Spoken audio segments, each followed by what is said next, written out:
안녕하세요. 시네마 에세이의 제이입니다. 오늘의 영화는 스포트라이트입니다. 스포트라이트는 88회 미국 아카데미 시상식에서 작품상과 각본상을 수상했습니다.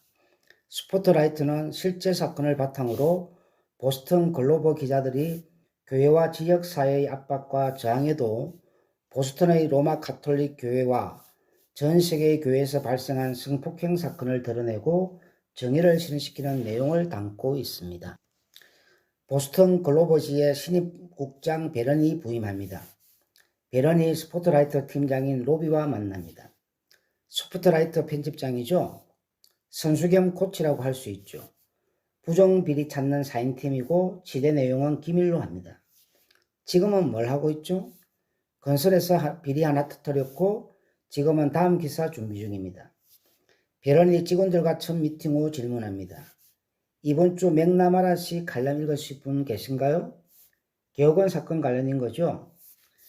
보스턴 신부가 아동 80명을 추행했고 추기경이 묵과한 사실을 입증할 변호사가 있는데 우리가 낸 기사는 6개월에 겨우 2건입니다. 독자들이 알아야 할 뉴스라고 생각해요. 부국장 벤이 묻습니다. 교회에 소송을 걸 겁니까? 소송이라기보다는 사건 기록 공개 신청을 하자는 거죠. 교회는 소송으로 받아들일 겁니다. 시민들도 그렇고요. 베런이 뱅 부국장과 팀장 로비를 따로 불러 로 추기경의 인지 여부에 대한 심층 취재를 요구합니다. 개혁원 사건을 깊이 파지는 않았더군요. 로 추기경의 인지 사실에 대해 장기 취재한 적도 없고요. 로비가 스포트라이트 팀에게 베런의 뜻을 전달하고 취재를 시작합니다. 보안의 주의에 로 추기경이 알면 일이 힘들어져. 베런이 신문사 사장과 얘기를 나눕니다. 개혁원 사건 비공개 명령에 이의를 제기할까 합니다. 가톨릭 교회에 소송을 거는 건가요? 기록 공개 신청만 하는 거지만 그 정도로 중요한 일인가요? 그렇습니다. 교회의 반발이 심할 게 뻔한데 우리 구독자의 53%가 가톨릭 신자라는 게 걸리는군요. 그분들도 관심을 가질 겁니다. 사장은 조심스럽게 허락합니다. 스포트라이트 팀 로비와 사사가 변호사 맥클래시를 찾아갑니다. 개혁원 사건 기억나시죠? 그럼요. 고소인이 80명이고 전부 개별건이라 추기경과 연관된 정황은 없던가요? 그게 좀 어렵죠. 솔직히 골치 아픈 사건이에요. 공소시효도 겨우 3년인데 피해자 대부분 아시지 않아요. 이유가 뭐죠? 애들이니까 죄책감, 수치심도 있고 대부분 험한 동네 출신들이라 교회를 상대로 힘들어요. 추기경에 대한 증거는 아마 없을 거예요. 마이크도 게러비디언 변호사와 얘기를 나눕니다. 중요한 이야기가 숨어 있는 건 알아요. 글로버지에 실리면 모두가 관심을 가질 거예요. 교회가 수세기 동안 은폐온 일입니다. 글로버지에게 싸울 힘이 있을까요? 그럼요. 스포트라이트 팀은 과거의 신문기사들을 뒤져보고 성추행 관련 신부들과 단체, 개인들을 찾아놨습니다. 로비가 친구 짐 설리번 변호사와 골프 치면서 얘기를 나눕니다. 발해 신부 변호했었지? 대교구에서 부탁해서 한번 도와줬지. 발해씨 성추행한 거 추기경도 알았다던데? 말 못하는 거 알잖아. 비공식적으로. 비공식적으로라도 말 못해. 추기경이 배령국장을 초대해서 대화를 나눕니다. 보스턴은 작은 마을이나 다름없는 곳입니다. 내 도움이 필요하면 주저 말고 말씀하세요. 이 도시가 번성하려면 큰 기관들의 공조가 필요합니다. 감사합니다만 언론이 제 기능을 수행하려면 독립적이어야 한다고 믿고 있습니다. 물론이죠. 그래도 필요할 땐 연락하시죠. 추기경은 베런에게 가톨릭 교리 문답서를 선물합니다. 신성모독이라는 단체의 대표가 스포트라이트 팀을 찾아와 신부에게 추행당한 아이들의 사례를 보여주면서 말합니다. 가난한 집 아이라면 종교에 크게 의지해요. 신부가 관심을 가져주면 그게 그렇게 좋죠. 심부름이라도 시키면 특별해진 기분이에요. 하나님이 도움을 청하신 것처럼. 추잡한 농담을 들으면 조금 이상하다가도 그게 둘만의 비밀이 되는 거죠. 그렇게 가까워져요. 그러다가 자연스럽게 성추행하게 되죠. 그렇게 길들여져 가는 거예요. 어떻게 신의 부탁을 거절하겠어요? 이런 신체적 학대를 넘어 영적인 학대예요. 성직자에게 당하면 믿음까지 뺏기는 거예요. 그래서 술이나 약에 빠지고 그것도 안 되면 자살을 하죠.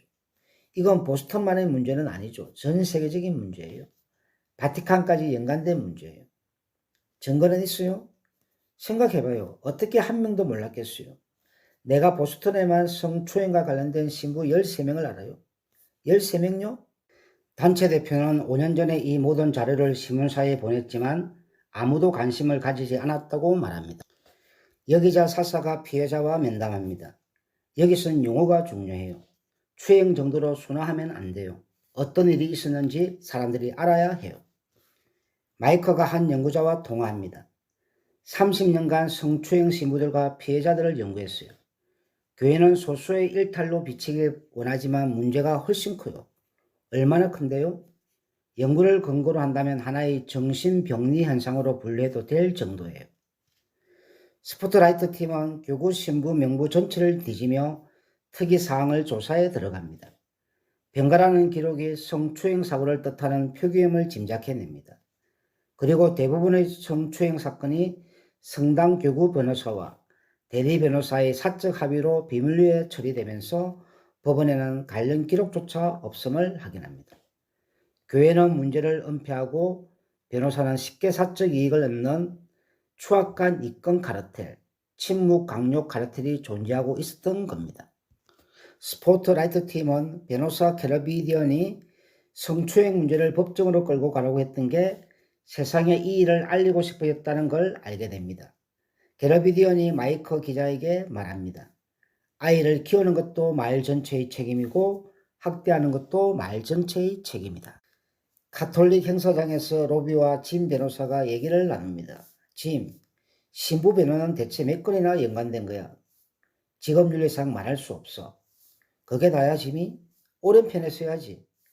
상대가 교회잖아. 좋은 사람들이고 좋은 일도 많이 했어. 파티 좀 즐겨.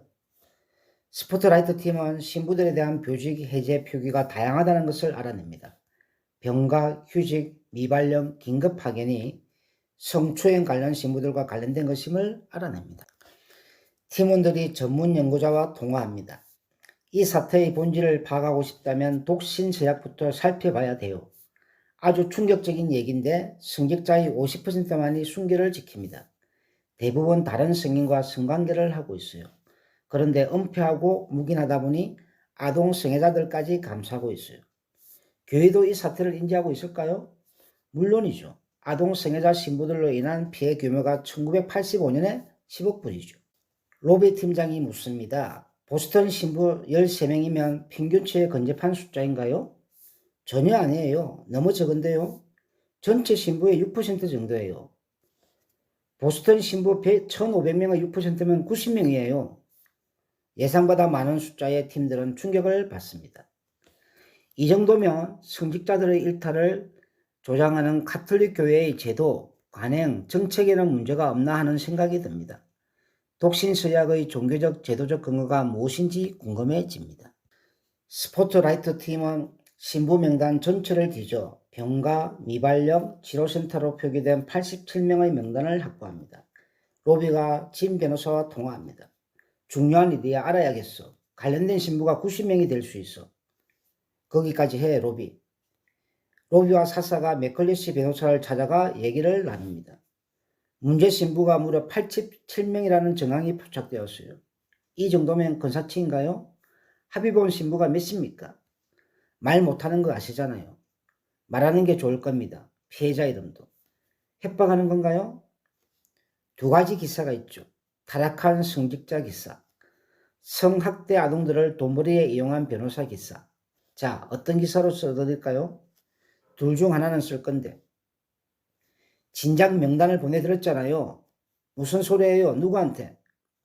몇 년 전 글로버지에 보냈어요. 언론의 힘없인 불가능했어.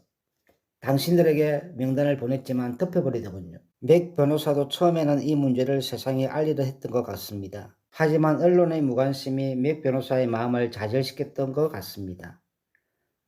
그러나 진실은 엇박자를 내면서도 언젠가는 승리하듯 드러나게 됩니다. 팀 회의 중입니다. 로 신부도 알고 있었나? 알고 있었을 거예요. 그게 기사로는 큰 것 같아. 신부 50명보다요? 고위 성직자가 알았다면 그렇게 봐야지. 근데 이 정도 숫자면 알았다고 봐도 되잖아요? 그건 짐작이지. 아동 성애자 신부가 50명이라고 기사를 내게 되면 포털을 보도했을 때처럼 설전이 벌어지겠지. 그럼 자본만 커지고 하나도 바뀌지 않아. 신부 개인이 아니라 교회에 집중해야 돼. 관행과 정책, 교회가 혐의를 피하려고 법을 악용한 정황, 상부에서 체계적으로 은폐한 정황을 찾아야 돼. 팀원들은 백방으로 취재에 나서면서 다양한 제보와 증언을 듣게 됩니다. 마이크는 변호사 결합비디언의 법률적 조언에 따라 교회가 법원에서 빼돌린 개요견 사건 기록 문서를 판사의 허락하에 확보합니다. 판사가 묻습니다. 보려고 하는 증거 문서는 아주 민감한 문서예요. 이런 걸 보도하는 게 언론인입니까? 마이크가 답합니다. 이런 걸 보도 안 하면 그게 언론인입니까?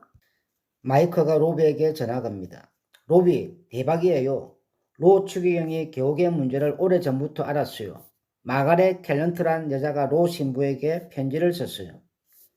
우리 가족은 교회의 뿌리를 두고 주님의 말씀을 지키며 살고자 합니다. 우리 아들 7명이 범해진 고통 속에 살지라도 7명이에요. 7명. 침묵을 지키라 하셨기에 2년 전 교회의 약속을 의심하지 않았으나 아직 개옥엔 신부가 교구에 있습니다.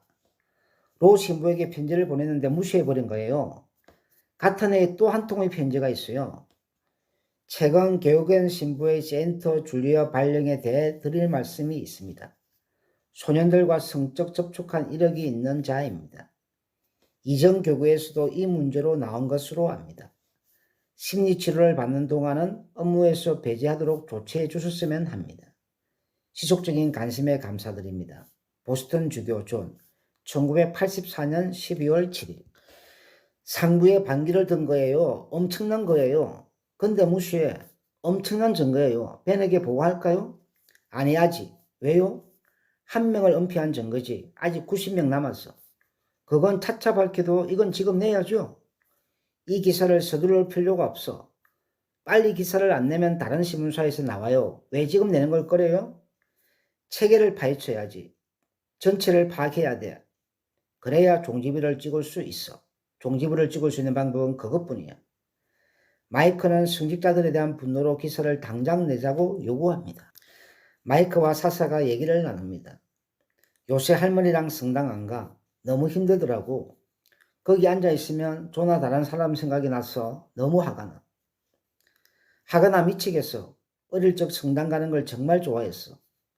지금은 안 가지만 언젠가 훗날에는 돌아갈 거라고 생각을 했었거든. 근데 그 편지를 읽고 나니까 안에서 뭔가가 깨져버렸어. 기분이 너무 더러워. 술집에서 로비와 피터가 대화를 나눕니다. 사람들에겐 교회가 필요해요. 특히나 지금은 의지할 곳이 필요하니까. 그리고 추경님도 험이 있긴 하지만 사가 매달 썩었다고 상자채 버릴 수는 없어요. 밀어붙이는 배려는 우리처럼 보스턴을 아끼지 않아요. 배려는 자기 업적을 남기려는 거예요. 여기 몇 년 있다가 떠날 사람이에요. 로비, 당신은 어디로 갈 건데요? 협박 같은 피터의 말에 로비가 답합니다. 누군가 찾아와 협박을 하면 갑자기 온 도시가 못 본 척 딴청을 피우는 시기였군요. 기사를 낼 때 추기경의 코멘트가 필요한데 가톨릭 신자인 판사가 팀 입장에 손을 들어주어 문서 비공개 명령을 해제하고 팀장, 부국장, 국장이 기사를 어떻게 처리할지 논의합니다. 로 신부가 직무 태면했다는 분명한 증거네요. 시간이 더 필요해요. 깊이 파야겠어요. 뭘 또 이 정도면 됐지. 이건 시간 싸움이야. 다른 신문사가 알면 곧장 기사 낼 텐데 동감이에요. 하지만 이것만 내면 로가 한 분뿐이었다고 사과하고 덮을 거예요. 방조한 증거가 있는데 그렇게까지 하겠어요? 신부 70명 거의 하긴 했어요. 저 편지와 함께 보도하면 로 신부 한 명의 문제가 아니죠. 교회 전체를 고발하는 거예요. 신부 한 명이라도 잘못된 보도가 나가면 역풍을 맞을 거야. 너무 위험해. 반대편 사람, 내부 관계자의 도움을 받아 보려고요. 익명으로 보도하는 조건으로. 로비가 친구 변호사 샘을 찾아가 신부 명단을 보여줍니다. 시간이 없어짐. 신부 70명 명단을 마무리 중인데 내부자 확인이 없으면 보도 승인 못하겠대. 자네 정신 나갔나? 이러지 마. 우리 고향이잖아. 무슨 일이 있었는지 다들 알면서 그냥 구경만 했어. 여기서 끝나야 해. 이래라 저래라 말게 이 쓰레기들을 보냈지만 그게 내 직업이야. 내 일을 했던 거라고. 내 집에서 나가. 로비가 밖으로 나오고 떠나는 로비에게 짐이 나와 얘기합니다. 손가락질 하고 싶어서 찾아온 건가? 자네 말이 맞아. 무슨 일인지 다들 알고 있었지. 그런데 자넨 어디 있었나? 왜 이리 오래 걸렸나? 명단 줘봐. 명단 모두에 동그라미를 칩니다. 근데 자넨 어디 있었나? 왜 이리 오래 걸렸나? 이 대사가 뭔가 가슴을 찡하게 합니다. 근데 자넨 어디 있었나? 왜 이리 오래 걸렸나? 인쇄 6시간 전 추기경 코멘트가 아직 안 왔어요. 코멘트 준다더니 추기경이 방금 나갔대요. 도망치는 거네. 바보가 아니면 도망가겠지. 팀 최종회의에서 마이크가 말합니다. 추기경이 어떤 의혹인지 알고 싶지도 않다라고 했다네요. 그럼 교회가 글로버가 제기한 의혹에 관심이 없다라고 쓰죠. 이어서 후속 기사와 제보에 대한 대처 등을 얘기합니다. 국장이 로베에게 확인해준 내부자의 도움을 또 받을 수 있는지 묻자 그건 어렵다고 말합니다. 벤이 말합니다. 추잡한 신부놈들을 잘 도와주던 작자잖아. 쓰레기 같은 놈이야. 로비가 말합니다. 자기 일을 한 거죠. 교회의 앞잡이죠. 알고도 구경만 했어. 몇 년 전에 말했으면 몇 명을 살렸어요. 로비가 불편한 기색으로 말합니다. 우리 뭐가 잘났어? 로비, 집중 취재가 필요했던 기사예요. 스포트라이트 팀은 1970년부터 있었어. 맥클리스가 신부 20명을 몇 년 전에 제거했지만 우리 무시했다고. 베런 국장이 말합니다. 우린 어둠 속에서 넘어지면 살아가요. 갑자기 불을 켜면 타탕할 것들이 너무 많이 보이죠. 제가 오기 전은 모르겠지만 모두 좋은 보도를 하고 계세요. 독자들에게 즉각적이고 큰 영향을 주는 보도. 제겐 이런 기사가 이 일을 하는 이유죠. 아마 로 추기경과 가톨릭 사회에서 반발이 거셀 겁니다. 그러니 한숨 돌리세요. 그리고 각오를 다져주세요. 신문은 인쇄되어 나가고 스포트라이트 팀의 제보 전화가 쏟아집니다. 영화 스포트라이트는 성직자의 성추행 문제를 다루면서 언론의 역할, 기자 정신, 언론 보도의 기준과 원칙 등을 잘 보여주고 있습니다. 세상을 밝히는 등불이 되는 기자, 언론을 기대해 봅니다. 침묵은 침묵을 낳고 용기는 용기를 낳는다. 이 영화를 본 저의 한마디입니다. 감사합니다.